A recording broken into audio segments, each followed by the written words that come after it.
दोस्तों आज की कहानी बहुत ही इंटरेस्टिंग और मज़ेदार और डरावनी होने वाली। तो आज रहेगा आपका पार्ट 4 यानी मौत का खेल पार्ट 4 सुनाने वाला हूँ आज दोस्तों।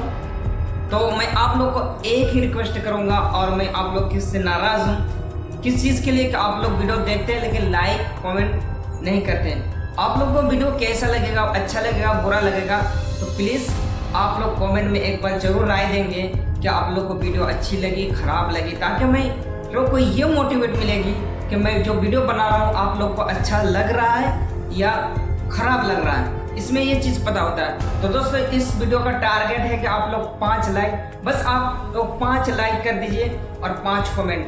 तो दोस्तों चलिए डरावनी कहानी की दुनिया में खो जाते हैं। मौत का खेल पार्ट 4। सूरज बोलने लगता ठीक है बाबा, आप हमें यहाँ से निकल दीजिए, हम यहाँ से निकलते ही सुपौल के लिए निकल जाएंगे। महातांत्रिक बोलने लगता आदित्य विभूत रख लो और इन सबको इस जंगल से बाहर निकाल दो। आदित्य बोलता ठीक है ना बाबा, अपन इस सबको इस जंगल के बाहर छोड़ कर आएगा, मेरे रहते हो तुम लोग डरने का नहीं, और बाबा जी तुम चिल करो चिल। बाबा जी बोलने लगता इन सबको सुरक्षित जंगल के बाहर तक छोड़ के आओ, नहीं तो अभी तुम्हें दर्द होगा। फिर आदित्य बोलता है जाता हूँ ना बाबा, भड़कते काहे का हो, तुम लोग मेरे पीछे पीछे आने का समझ गया ना। चलो वो सब आदित्य के पीछे चलते चलते कैसे भी जंगल के बाहर निकल के उसके बाद आदित्य बोलने लगता सुन कोई वीरू लोग, तुम लोग इस जंगल से बाहर निकल गया है, यहाँ से सीधे जाएगा तो तुम लोग को हाईवे मिल जाएगा, समझाना मैं चलता हूँ। प्रतिज्ञा बोलने लगती आदित्य जी हमारे तेरे से बाबा को धन्यवाद बोल दीजिएगा और कहिएगा कि आप उनसे दोबारा मिलने जरूर आइएगा। ठीक है अपन तुम लोगों के तेरे से बाबा को धन्यवाद बोल डालेगा, अब तुम लोग जाओ। आदित्य वापस चला गया और ये लोग भी हाईवे की तरफ जाने लगे। सूरज बोलने लगता दोस्तों अब हमें जल्दी से जल्दी सुपौल गांव जाना चाहिए। राजेश बोलने लगता हाँ मैंने इस गांव के बारे में सुना है, गांव जाने के लिए ट्रेन से जाना पड़ता है, पर हाईवे पर हमें ट्रेन तो मिलेगी नहीं, इसलिए हम बस कार या टैक्सी से जाएंगे। राजेश बोलता हाँ राजू तुमने सही कहा, अरे ये देखो हम बातों बातों में हाईवे पर पहुंच गए। तभी एक टैक्सी आकर उनके सामने रुकता है। उसके बाद ड्राइवर बोलने लगता है साहब कहाँ जाना है। तभी राजू बोलने लगता है हमें सुपौल जाना, क्या तुम चलोगे। ड्राइवर बोलने लगता सुपौल क्या साहब, आज मैं ही मिला क्या मजाक करने के लिए। राजेश बोलता नहीं हम मजाक नहीं कर रहे हैं, हमें सच में सुपौल जाना है, तुम चलोगे क्या। ड्राइवर बोलने लगता साहब जी सुपौल यहाँ से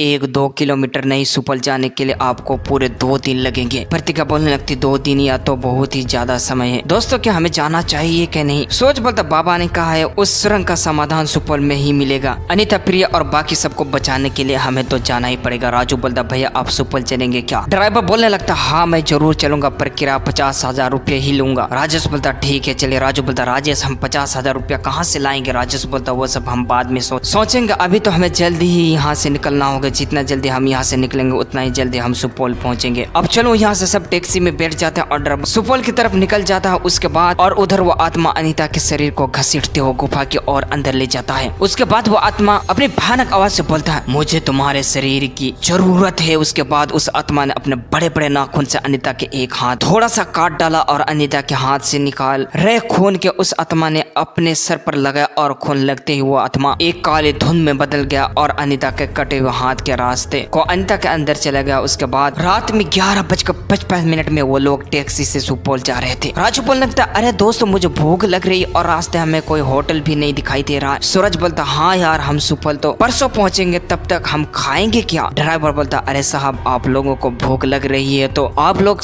जिस सीट पर बैठे हो उसे ऊपर उठा लीजिए, आप लोगों को खाना मिल जाएगा, मैं जरूरत के वक्त और ऐसे लंबे यात्राओं के लिए खाना रखता हूँ। प्रतिज्ञा बोलने लगते अरे वो सामने देखो सड़क पर कोई खड़ा है, जल्दी गाड़ी घुमाओ नहीं तो वो हमारे गाड़ी से टकरा जाएगा। ड्राइवर ने जल्दी से दूसरी तरफ घुमा देता है गाड़ी को। तभी राजेश बोलने लगता अरे गाड़ी रुको, हमें सीधा जाना था, इस तरफ नहीं जाना है। ड्राइवर बोलने लगता गाड़ी में ब्रेक नहीं लग रहा है, लगता है कि ब्रेक फेल हो गया है। राजू बोलने लगता गाड़ी बहुत तेज चल रही है, जल्दी कुछ करना पड़ेगा। वो देखो सामने एक गाँव दिख रहा है। प्रतिज्ञा बोलने लगते अरे जल्दी कुछ करके गाड़ी रोको नहीं तो हम उस खंबे से हमारा गाड़ी टकरा जाएगा। ड्राइवर बोलने लगता गाड़ी रुक नहीं रही है, मैं क्या करूं। तभी गाड़ी तेजी से खंबे से टकरा गया और गाड़ी में बैठे सारे लोग बाहर गिर पड़े। उसके बाद ड्राइवर बोलने लगता अरे ले लग गई, अरे मेरा गाड़ी तो पूरी तरह टूट चुका है, अब क्या करूं। राजेश बोलने लगता अरे अब हम सुपौल कैसे जाएंगे। राजू बोलने लगता दोस्तों ये तो गाँव है ना, हम किसी को अपनी समस्या बताएंगे तो हमें सुपौल जाने के लिए मदद मिल सकती है ना। सूरज बोलने लगता हाँ पर यहाँ तो कोई नहीं दिखाई दे रहा और यहाँ पर अंधेरा भी है। रोशनी तो सिर्फ नाम के लिए इस गांव में है। प्रतिज्ञा बोलने लगती थोड़ा आगे जाकर देखते शायद कोई दिख जाए। ड्राइवर बोलने लगता ठीक है चलिए, अंधेरे में मुझे डर लग रहा है। जैसे वो लोग थोड़ा आगे जाते हैं वैसे उन्हें एक लड़की के सिसक सिसक कर रोने की आवाज सुनाई देता है, जैसे मानो कि वो लड़की बहुत ज्यादा दुखी और किसी को ढूंढती हुई यहाँ पर भटक रही हो। राजू बोलने लगता है ये किस लड़की के रोने की आवाज है, ये आवाज तो यहीं कहीं से आ रही है। वो लोग उस रोने की आवाज की तरफ बढ़े जा रहे थे, तभी प्रतिज्ञा को एक घर के अंदर से थोड़ा सा हाथ बाहर निकला हुआ दिखाई, जो इशारे करके उन्हें अपनी तरफ बुला रहा है। प्रतिज्ञा वहीं रुक गई और धीरे से अपने दोस्त को आवाज लगाई। प्रतिज्ञा बोलने लगती दोस्तों इधर देखो, पर राजू सबसे आगे होने के कारण वो प्रतिज्ञा की आवाज नहीं सुन पाया और अकेले ही आगे बढ़ता चला गया। और राजू के अलावा सब से उस